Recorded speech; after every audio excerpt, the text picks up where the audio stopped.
বিএনপির যুগ্ম মহাসচিব রুহুল কবির রিজভীর জামায়াত ইসলামী সম্পর্কিত বক্তব্যের প্রতিবাদ জানিয়েছে দলটি।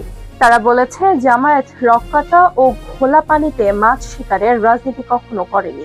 আজ রোববার সন্ধ্যায় বাংলাদেশ জামায়াত ইসলামীর কেন্দ্রীয় প্রচার বিভাগের মুজিবুল আলমের পাঠানো এক বিবৃতিতে এক কথা জানিয়েছে সহকারী সেক্রেটারি জেনারেল রফিকুল ইসলাম খান।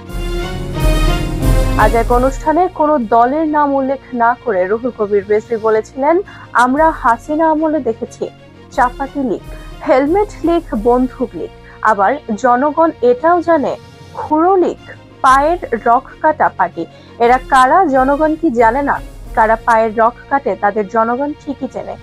এর পরিপ্রেক্ষিতে বিবৃতিতে জামায়াতের নেতা রফিকুল ইসলাম খান বলেন, রুহুল কবির রিজভী জামায়াত ইসলামী সম্পর্কে যে বক্তব্য দিয়েছেন তা বিভ্রান্তিকর, ভিত্তিহীন ও রাজনৈতিক উদ্দেশ্য প্রণোদিত।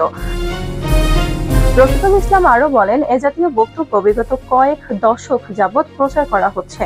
রক্কাটা, ঘোলা পানিতে মাছ শিকার, ৭১-এর বিরোধিতা, এসব বক্তব্য জনগণ বহু আগেই প্রত্যাখ্যান করেছে।